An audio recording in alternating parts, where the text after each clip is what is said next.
Maybe time for a couple more questions. Anyone else?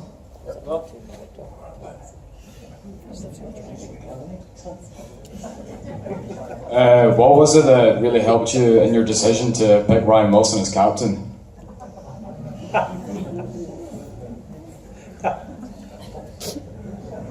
Excellent question. This is my 4th time over here, so I came over and signed 12 months ago, incidentally. And since then, I came over. I had a conference in London. Can't even remember what it was. Was it March? Actually, no, it was late last year, September. So I got over for a couple of days, and then I came back in March, where in Super Rugby we had a bye week. Phil and I were in Melbourne, and we thought, seeing we're part of Away, we should come over. It wasn't a hell of a lot shorter than coming from Auckland, to be honest. But so I've been here a bit. I've sat in leadership meetings.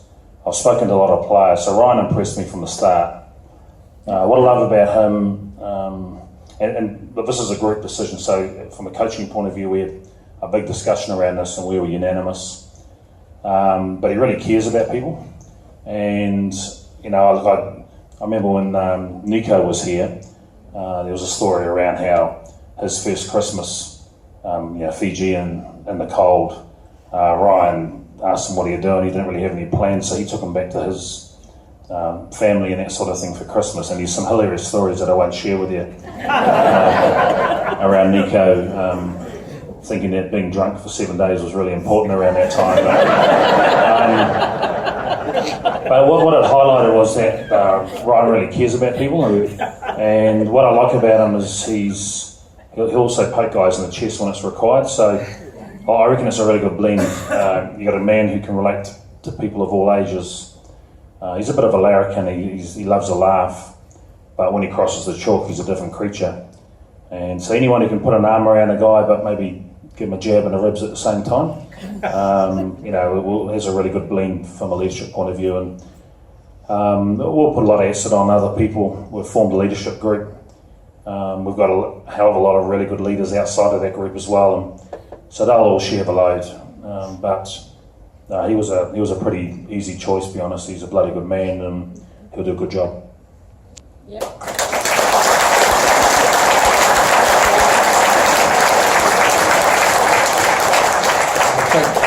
We'll take another question, but before that, there's still one more player to come in yet, and after the New Zealand Provincial Championship season, which is Siwa Halanuka.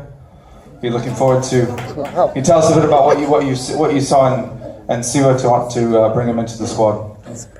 Yeah, Siwa, he was playing for the Highlanders. His NPC team is Tasman. He's a sort of red-headed Tongan. For those who have seen him play, and he has played a few test matches for Tonga. So I think you had Sila here last year, didn't you? And so Siwa starts ahead of him in the national team, so clearly he's a much better player. He's a hell of a prop, plays both sides. He's got a real mean streak, which we love. He just loves destroying scrums, and so. But he's a good athlete. Around the track, and good defensively and so on. So he'll be good for us. It's we don't get him till after NPC, and hopefully he's not going to play for Tonga in that November period. At least that was what the Tongans promised us.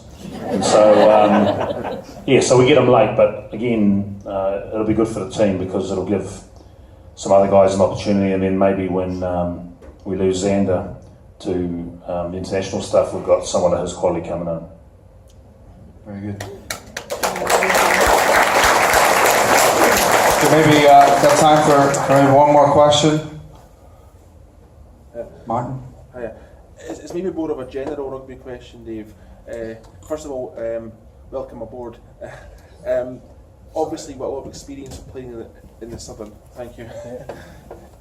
Obviously, we've a lot of experience of managing in the Southern Hemisphere, but now you're up here in the sort of Northern Hemisphere. Was it an easy transition, or is it more of a sort of like different game, if you will?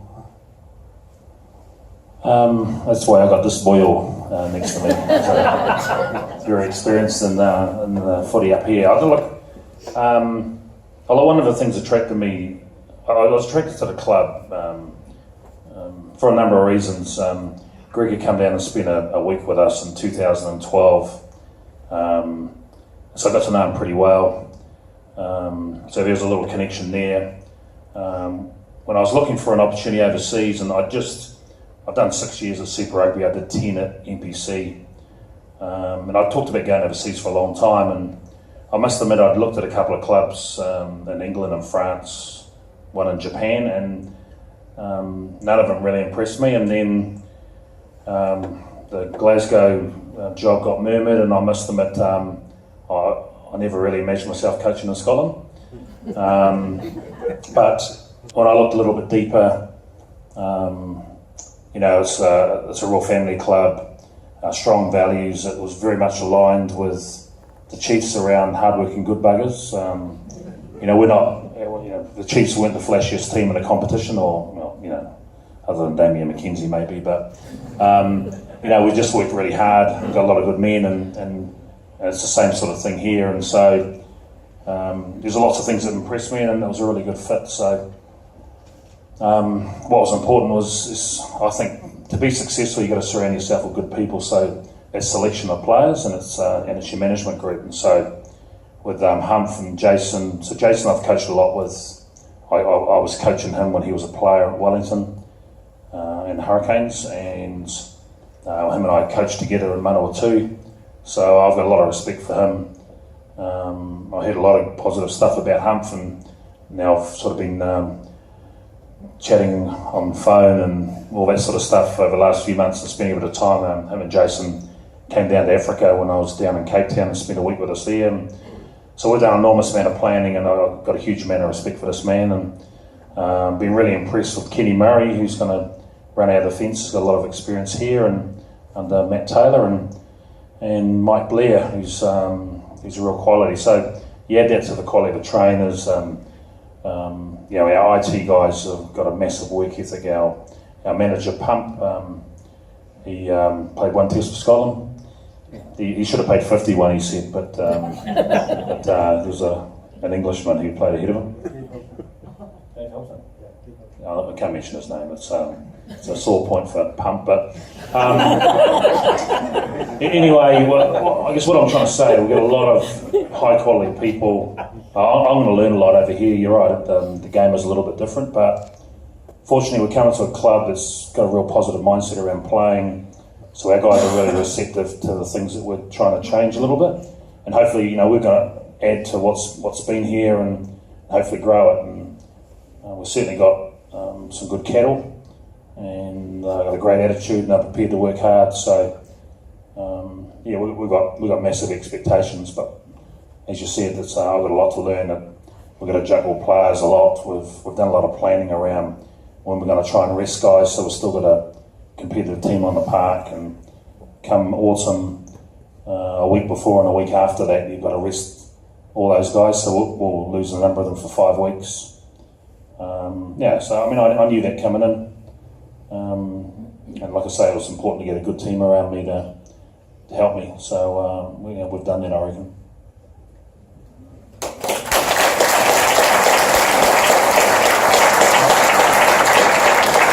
Thanks, Dave. That's a fantastic insight into the season ahead. I'd like to thank you and John for your time tonight. Ladies and gentlemen, can I show your appreciation for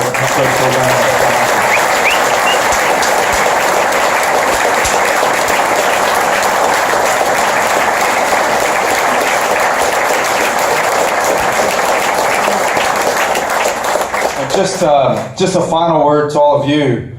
Outstanding to have record season ticket membership again. We actually sold this new Warrior Nation membership this year. I think I got about 12 or 1,500 of them. So people wanting to get on the list to become season ticket members. So the support you're putting in to the club is absolutely fantastic, and we're really looking forward to having a great season ahead with you. Thank you for your support, and have a good night. Thank you.